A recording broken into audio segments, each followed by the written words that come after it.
All right, we're here with Mike House. We're going to do 10 questions with Mike. How you doing, Mike? I'm pretty good tonight. All right, question number one. Who, what, or who got you started in pool? That was way back in 1967.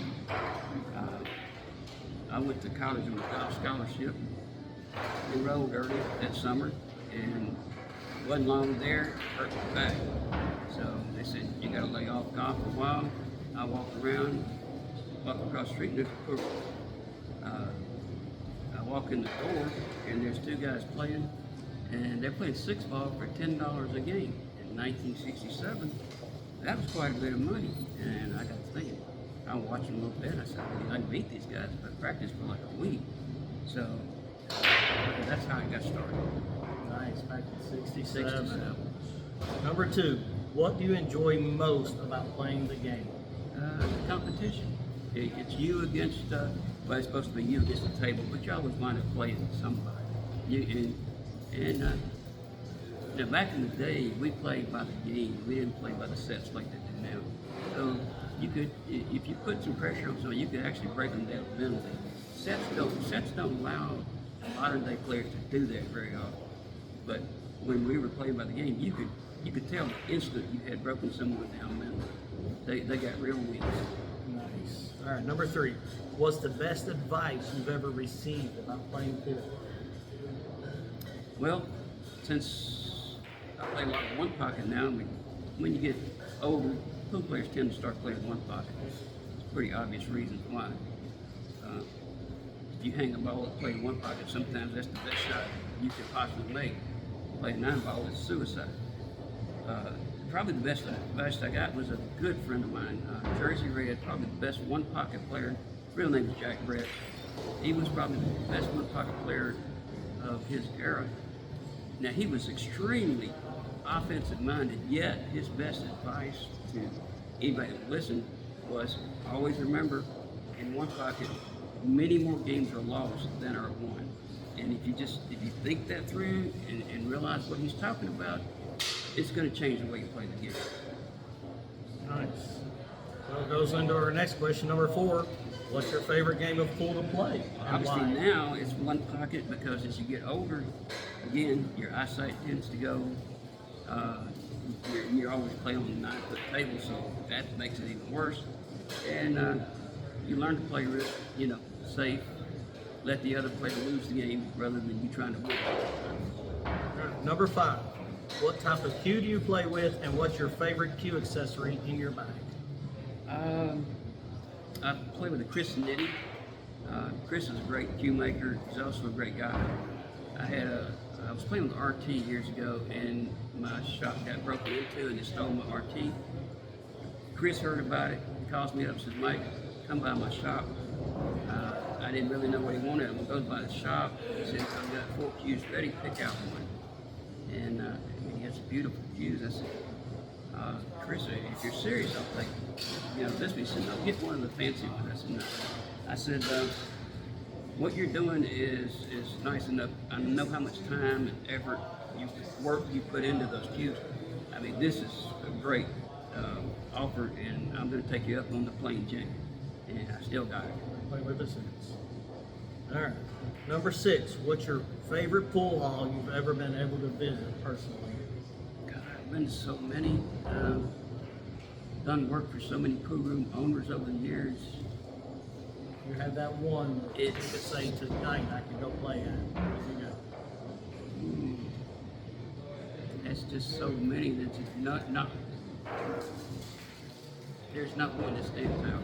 It really is. I mean, I've been doing this. How many do you think you've stand in? Well, in my career, I've worked on well over 10,000 tables. Oh wow.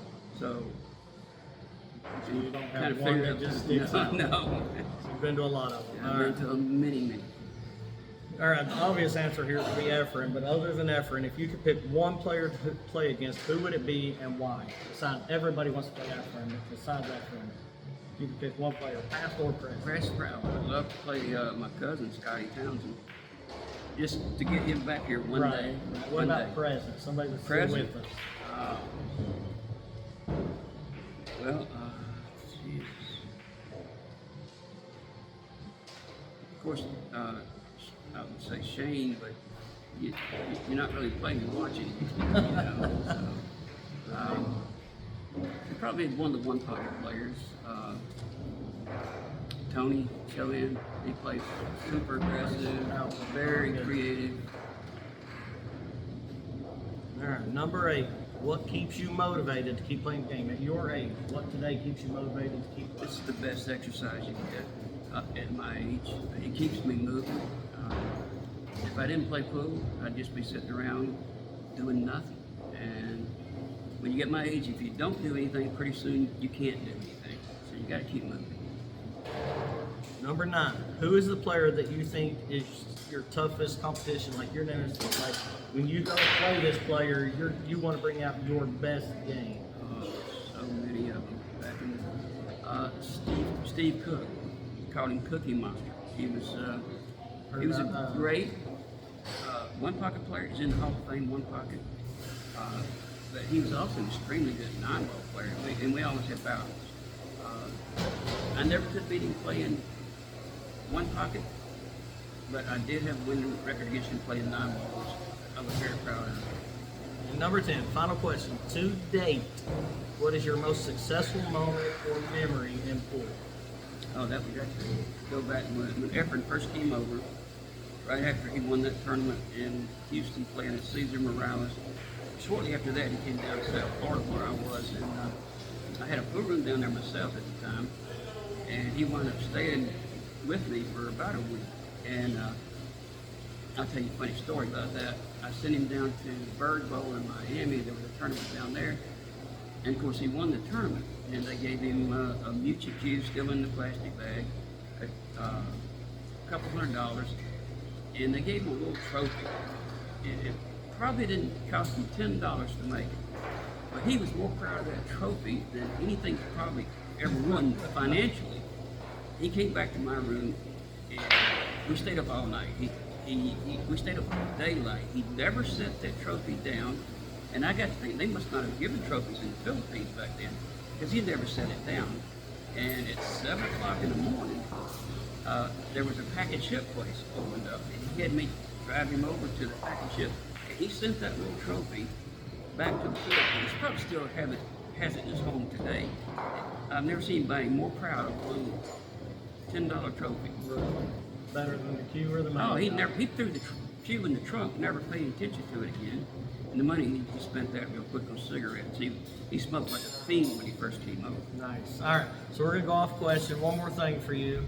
I know you're running around Scotty Townsend a lot, so give us one good, quick story you can about Scotty. Something that you really snuck out that you remember Scotty about. Well, we were in the Carolinas, and I think we're close to a military base, because this big young guy came in. He looked like he just got out of boot camp. You know, the crew cut and clean look and everything. He's a huge guy. And he says, anybody here play a $500 set? This guy said, sure. So they started playing, and Scotty just started drilling him, 100 backs, and beat him pretty bad. They played race 11, beat him like 11-3 or something. And to our surprise, the guy posted up another. They put the money on the light back in those days, and Scotty took 500 off, and that guy put 500 more back up there. And let's play another set. Scotty starts beating him. And the guy said, nobody starts muttering, and we couldn't tell what he was saying at first. But then after Scotty ran another rack, the guy said a little bit louder. He said, "I'll just whip your ass." And Scotty said, "What? What did you say?" And he said, "You heard me. I'll just whip your ass."